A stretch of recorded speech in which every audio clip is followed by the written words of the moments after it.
हमें डिस्ट्रिक्ट से जोड़ा जाए, हमें अनाथ छोड़ दिया गया है शिक्षा के मामले में, चिकित्सा के मामले में और पहुंच के मामले में।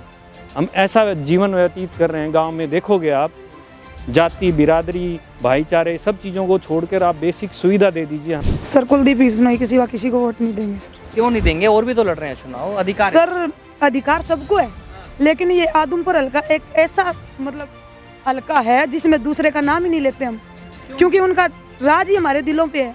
1995 में सरकार गिर रही थी कांग्रेस की, लेकिन उन्होंने क्या किया, मतलब कमान संभाली इसकी कांग्रेस की, और वो है ना, क्या नाम है वो, नरसिंह राव की सरकार बताई उसने, जो चौधरी भजनलाल आदमपुर हल्के 36 जाति को लेकर। चुनावी बिगुल बज चुका है और इस वक्त हम आदमपुर विधानसभा में मौजूद हैं और बात की जाए यहाँ की चुनाव की, तो चुनाव प्रक्रिया कैसी चल रही है और जनता का क्या मूड है, क्या कोई बदलाव की ज़रूरत है या फिर जनता क्या माहौल क्या है, इस बारे में हम जानेंगे। और हमारे साथ यहाँ पर कुछ लोग मौजूद हैं, उनसे हम जानकारी लेते हैं। सबसे पहले आपका नाम जानेंगे। कृष्ण जी, क्या लगता है चुनाव को लेकर के? चुनाव में बाबा बिश्नोई तो जीतने वाला है। अच्छा। दूसरे नंबर पर है कांग्रेस वाला, और तीसरे पर आप पार्टी, चारवां पर नंबरदार जी कुरडो जी। अच्छा। इतको हिसाब मैं मेरा बताया हूँ जरूरी थोड़ा ही है मैं के गिन दिया भाई, जो हिसाब अब बताया हूँ भाई, इतको हिसाब वो है, मेरा व्यक्तिगत विचार है, मैं है मिले हूँ सारा हूँ, मैं लट पूछा है भाई कई तो भव्य को क्यों चुन रहे हैं? और भी तो हैं चुनने के लिए। भव्य को एक तो पहला काम तुम्हारा है, एक बार किताब भव्य कोई वर्ड बुक बोला है मैंने भी, मैं अभी नाम दर्ज कराऊँ हमें, तो भी मैं छोटी बात है नाम दर्ज करानो, वर्ड में फर्स्ट आनो भाई, इतना लंबा टाइम दिया, अभी 54 साल तो है रहा है, और 55 आने के बाद गिनीज जो बुक है, बता रहे टाबरो बता दो आने तो जानू को नहीं। आपसे बात करेंगे, आप इधर आए जरा जी, नाम जानेंगे पहले आपका। सर मेरा नाम मर्जीना जांगड़ा है सर। जांगड़ा जी, क्या कहना चाहेंगे चुनाव को लेकर, क्या लग रहा है? सर कुलदीप बिश्नोई के सिवा किसी को वोट नहीं देंगे सर। क्यों नहीं देंगे? और भी तो लड़ रहे हैं चुनाव, अधिकार है। सर अधिकार सबको है, लेकिन ये आदमपुर हल्का एक ऐसा मतलब हल्का है जिसमें दूसरे का नाम ही नहीं लेते हम, क्योंकि उनका राज ही हमारे दिलों पे है। लेकिन लोग तो कह रहे हैं कि इन्होंने काम नहीं किया 54 साल से। अगर मैं आपको बता दूं इनके पिताजी के बारे में, तो उन्होंने इतने काम किए 36 बिरादरी के, आप उंगली नहीं उठा सकते।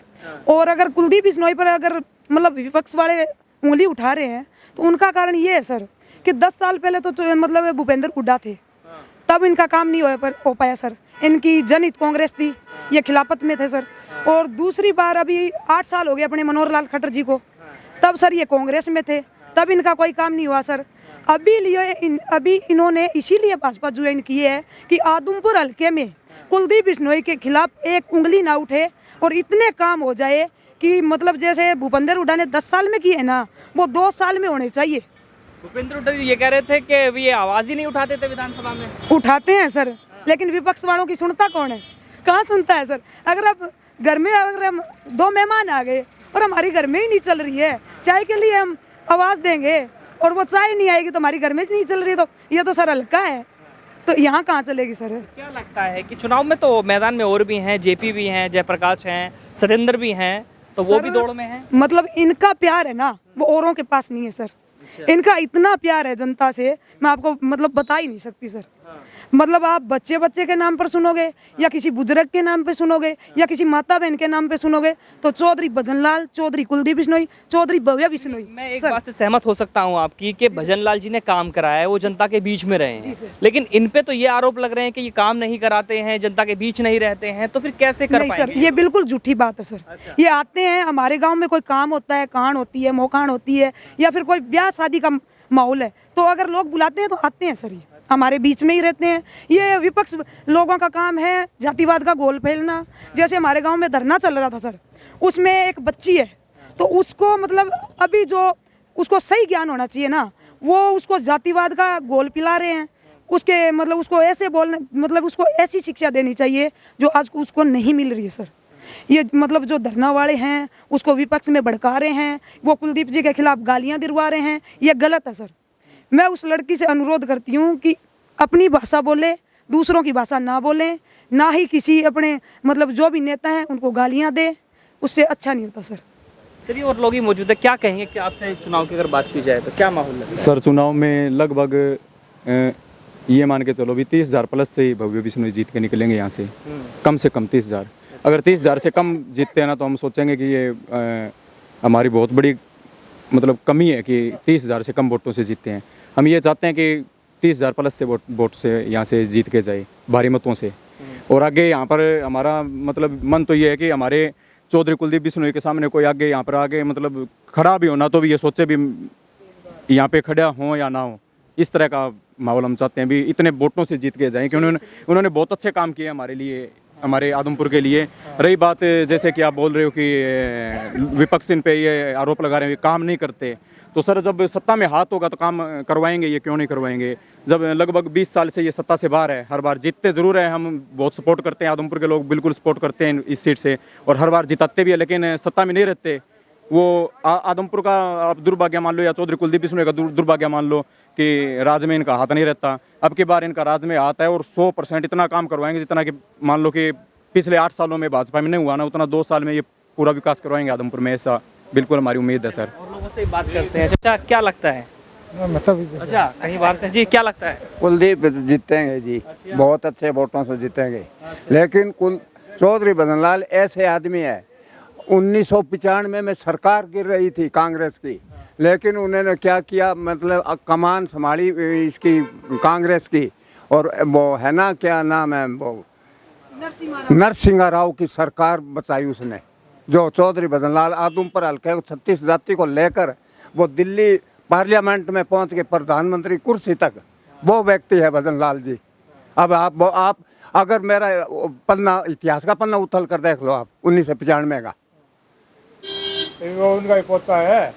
हाँ उसका ही पोता है। आपको सर दो बदलाल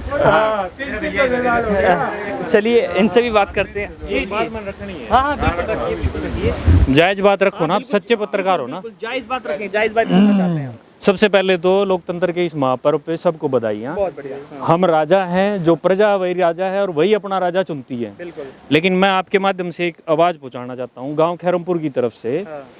जो बेसिक 3 चीज़ सरकार हमें दे सकती है, उनमें पहला चिकित्सा है, जिसमें कि हमारे गांव के सारे अस्पताल टूटे पड़े हैं, कोई वारिस नहीं है, हमें लावारिस छोड़ दिया गया है।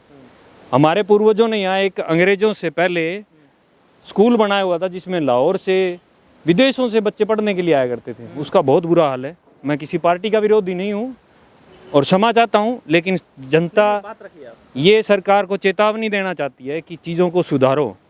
उस शिक्षा ना मिलने के कारण मेरे गांव के बंदे हर साल 2 बच्चे जेल में जा रहे हैं। कोई क्राइम में जा रहा है, कोई लड़ाई झगड़े में जा रहा है। ये शिक्षा अच्छी ना मिलने के कारण हो रहा है। चिकित्सा व्यवस्था अच्छी नहीं है। तीसरा एक छोटा सा काम जो सरकार कर सकती है, आज से 25 साल पहले तक, 20 साल पहले तक एक बस चलती थी गांव सारंगपुर से, जो हमें डिस्ट्रिक्ट से जोड़ती थी हिसार से, जिसमें कि मेरे गांव के बूढ़े बुजुर्ग ऐसा है लोग जिनके पास सामर्थ्य नहीं है, वो यहाँ से कोड़ी जाते हैं, कोड़ी से अगरवा जाते हैं, अगरवा से फिर वो हिसार डिस्ट्रिक्ट में जाके कोई अर्जी लगाते हैं, किसी को कोई पेंशन बनानी है, किसी को कोई कागज़ बनाना है। उनको आज सीधी दिक्कत हो रही है और 20 साल से दिक्कत हो रही है, कोई नहीं पहचान रहा है। हमें डिस्ट्रिक्ट से जोड़ा जाए। हमें अनाथ छोड़ दिया गया है शिक्षा के मामले में, चिकित्सा के मामले में और पहुँच के मामले में।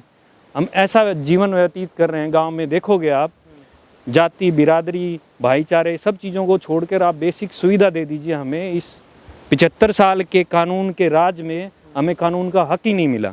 एक गांव का बच्चा अगर शहर में पढ़ने के लिए अपने कागज जाति प्रमाण पत्र बनाना है, कोई रेजिडेंस सर्टिफिकेट बनाना है, उसको पहुंचना भारी हो रहा है।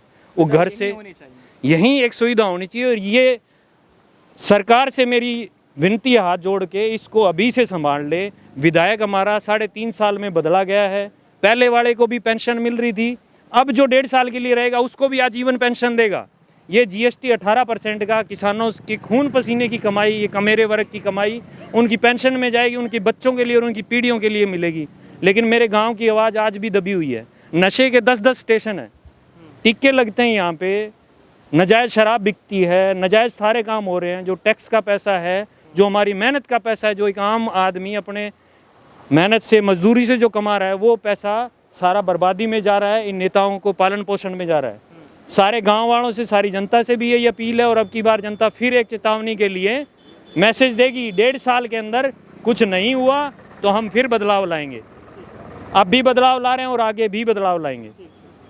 जी जैसे कि आप देख रहे हैं कि इन्होंने भी अपनी बात रखी है और लोगों ने भी अपनी बात रखी है, तो कुछ लोग और भी हैं, उनसे भी हम बात कर लेते हैं। जी जी, क्या कहना चाहेंगे? आप बोलिए जी, क्या कहना, क्या यही पूछना तो है? माहौल की बात कर रहे हैं। माहौल यहाँ पर बिश्नोई जीत रहे हैं अच्छे वोटों से। लेकिन कुछ लोगों का ये भी आरोप है कि कुछ समस्याएं उनके सामने हैं। समस्या जो अभी ये भाई बता रहा था कि चिकित्सा की समस्या, चिकित्सालय नया है जी हमारे, देखिए आप जाकर उसमें डॉक्टर बैठे हैं। और बोलिए, स्कूल की बात करें तो स्कूल का थोड़ा सा जी पिछड़ापन है इस वजह से कि ये लग गया ना, धारा 144 भी लग गई, इलेक्शन आ गया, इस वजह से ये हमारा स्कूल की 4 अध्यापक आ जाएंगे, कोई बड़ी बात नहीं है। जिसे मेरे साथ आप देख रहे हैं, मैं चौधरी अफसर, हमारे सहयोगी के साथ न्यूज़िफाई आदमपुर।